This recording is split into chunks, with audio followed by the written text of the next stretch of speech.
15장. 형제들이여, 이제 내가 여러분에게 전한 복음을 되새겨 드리려고 합니다. 여러분은 이 복음을 전해받았고 또한 그 안에 서 있습니다. 만일 여러분이 내가 여러분에게 전한 그 말씀을 굳게 잡고 헛되이 믿지 않았다면 여러분은 그 복음으로 구원을 받습니다. 내가 전해받은 가장 중요한 것을 여러분에게 전했습니다. 그것은 그리스도께서 성경의 말씀대로 우리 죄를 위해 죽으시고 장사되셨다가 성경의 말씀대로 3일째 되던 날 다시 살리심을 받아 게바에게 나타나시고 그 다음으로 12제자에게 그 후 500명이 넘는 형제들에게 동시에 나타나셨으니 그 가운데 대부분이 지금도 살아있고 어떤 사람들은 잠들었습니다. 그 후에 야고보에게 나타나셨고 그 다음으로 모든 사도들에게 마지막으로 다리 차지 못한 채 태어난 사람과 같은 내게도 나타나셨습니다. 나는 사도들 가운데 가장 작은 사람이요 사도라 불릴 자격도 없는 사람입니다.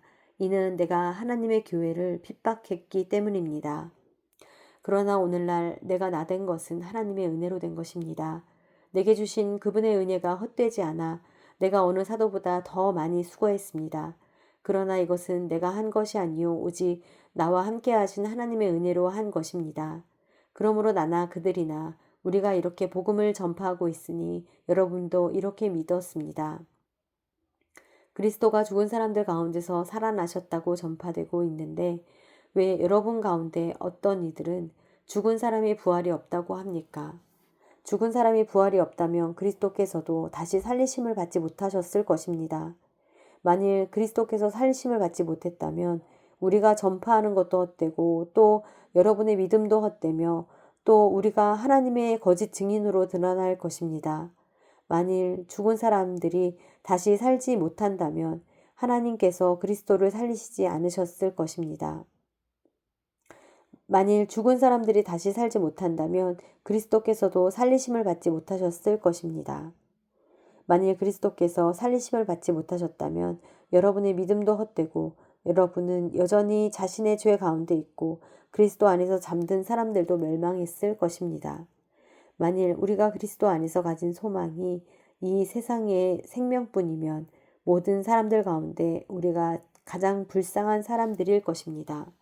그러나 이제 그리스도께서 죽은 사람들 가운데서 다시 살아나셔서 잠자는 사람들의 첫 열매가 되셨습니다. 한 사람으로 인해 죽음이 들어왔으니 한 사람으로 인해 죽은 사람들의 부활도 옵니다. 곧 아담 안에서 모든 사람이 죽은 것 같이 그리스도 안에서 모든 사람이 생명을 얻을 것입니다. 그러나 각각 차례대로 될 것이니 먼저는 첫 열매인 그리스도이시오. 그 다음은 그리스도께서 다시 오실 때 그분에게 속한 사람들입니다. 그 다음에 세상의 마지막이 올 것인데 그때는 그분이 모든 권력과 권세와 권능을 멸하시고 그 나라를 하나님 아버지께 바칠 것입니다. 하나님께서 모든 원수들을 그리스도의 발 아래 두실 때까지 다스리셔야 합니다. 멸망당할 마지막 원수는 죽음입니다. 성경에 이르기를 하나님께서 만물을 그분의 발 아래 두셨다라고 했습니다. 그러나 만물을 발 아래 둔다고 할 때 만물을 그분에게 복종하게 하신 분은 그 안에 들지 않은 것이 분명합니다. 만물을 그분께 복종하게 하신 때는 아들 자신도 만물을 복종하게 하신 분에게 복종하게 될 것입니다. 이는 하나님께서 만유의 주가 되시려는 것입니다. 만일 죽음이 없다면 죽은 사람을 대신해서 세례받은 사람들은 왜 그렇게 하는 것입니까? 만일 죽은 사람들이 전혀 다시 살아나지 못한다면 왜 그들을 위해 세례를 받는 것입니까? 그리고 왜 우리는 시시각각으로 위험을 무릅쓰겠습니까?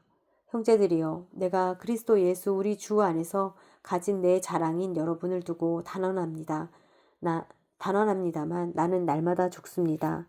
만일 내가 에베소에서 인간적인 동기로 맹수들과 싸웠다면 내게 무슨 유익이 있겠습니까?